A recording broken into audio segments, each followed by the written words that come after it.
మన చందుపట్లలో ఇదే విధంగా ఆ రోజు దయానంద్ గారు వచ్చారు.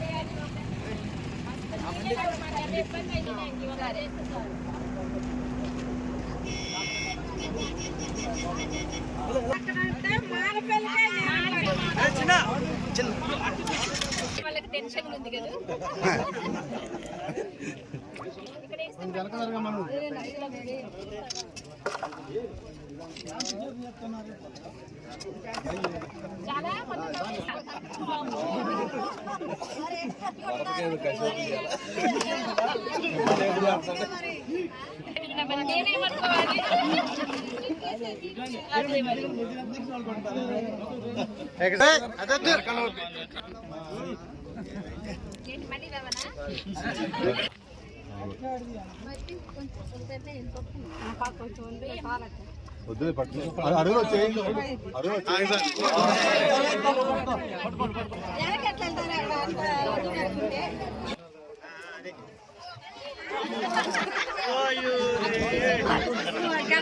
మేడం గారు చూడండి ఒకసారి.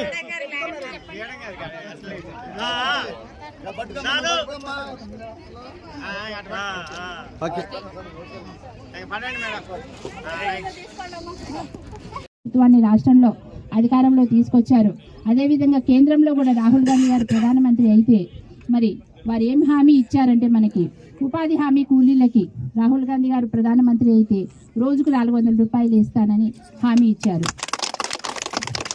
అదేవిధంగా ప్రతి మహిళకు కూడా మరి కుటుంబానికి 1,00,000 రూపాయలు చొప్పున ప్రతి సంవత్సరం ఇస్తానని ఆయన హామీ ఇచ్చారు.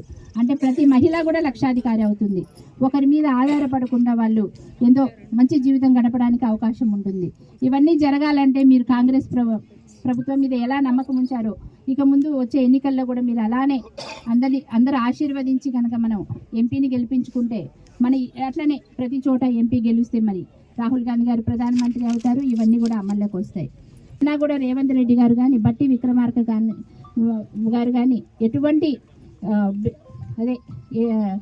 ఎటువంటి వెనుదీయకుండా అన్నమాట వ్యయ ప్రయాసాలకు ఓడ్చి అయినా సరే మరి పెట్టుబడులు తీసుకొస్తున్నారు విదేశాలకు వెళ్ళి.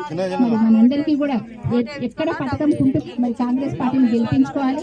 అవకాశం ఇచ్చిందంతా మీరందరూ కాంగ్రెస్ ప్రభుత్వాన్ని నమ్మి గెలిపించుకున్నందుకు మేము ఇట్లా మీకు సేవ చేసే భాగ్యం కలిగింది కనుక మీరందరూ మరి ఒక్కసారి గుర్తుంచుకోండి.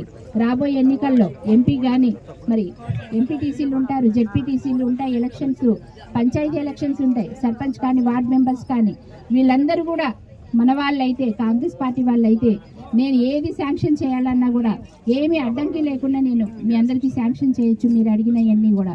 కనుక మీరందరూ కూడా ఇదంతా గమనించుకొని కాంగ్రెస్ పార్టీకి మీరు మద్దతు ఇవ్వాలని మీ అందరినీ మనస్ఫూర్తిగా కోరుకుంటూ